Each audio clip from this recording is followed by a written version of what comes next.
Om Namah Shivaya. Namaste. Welcome to the divine day, Mahashivaratri, one of the most glorious of all days, especially in the worship of Lord Shiva.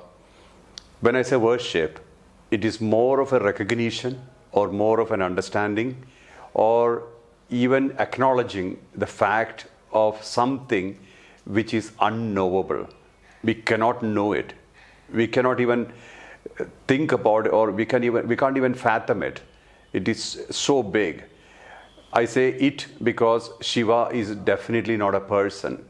Shiva is the vastness. Shiva is the state. Shiva is everything. Shiva is the manifested and the unmanifested. So what is Shivaratri? That's the time when that the configuration of the planets, position of the planets, give us that time, the subtlety to connect to something which cannot be defined through any words. So Shivaratri is the day where the Prakriti, the nature, connects to Purusha, the Supreme Soul. So Supreme Soul is the source of the nature, and the nature is dependent on the Supreme Soul, but the Supreme Soul has no dependency. So here we as incarnations, as units, is trying to connect to the vast consciousness which is the source of everything but has nothing to do with anything. So that reminder is the point of the Shivaratri. Mahashivaratri is a great day for reminding ourselves through chanting, through feeling, through experience, through awareness, what we really are. We are the essence, or the essence within us is the real us, and it's a time, or it's a day, or it's a particular configuration which helps us to connect to the subtlest aspect of us, and through that subtlest aspect we experience or we realize Shiva. I'm talking about pure energy, brighter than 1,000,000 suns. We cannot even define it. We cannot even feel it or witness it because we don't have those faculties. Our faculties for perception is mind, intellect, and ego. They're too weak or inadequate for understanding Shiva.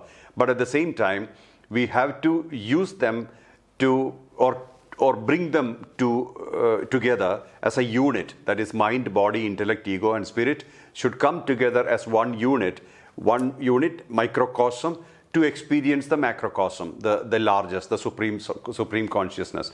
But always remember, the supreme consciousness exists in us as part of our existence, and that is exactly what we are connecting to.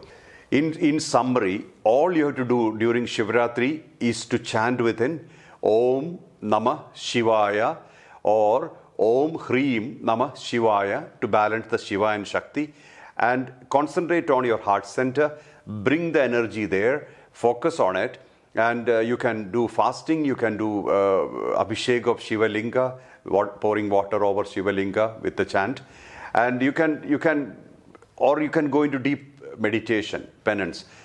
In summary, this is all to bring you to yourself. So Shiva is you. Shiva is not separate from you, and no individual can be called Shiva because Shiva is vastness. Everybody, all the bodies are limitedness, but we have that element in us which is unlimited, and that's the soul. And the soul is the only one which is immortal, real, eternal. So if we understand the soul deeply, we understand Shiva. So it is connecting with ourselves, a day to connect with ourselves, a day to bring ourselves inside, and a day to stabilize. This awareness is what we need on the Shivaratri. Wish you a great Shivaratri, and wish you a great union with the Lord Shiva. Shiva is not a Lord, Shiva is a state, Shiva is an experience. So I said Lord Shiva because for the sake of focusing on something, because mind needs something to focus on. That's why I use the word Lord. But please always remember that it's not a personification, it's a state, it's a consciousness. Om Namah Shivaya.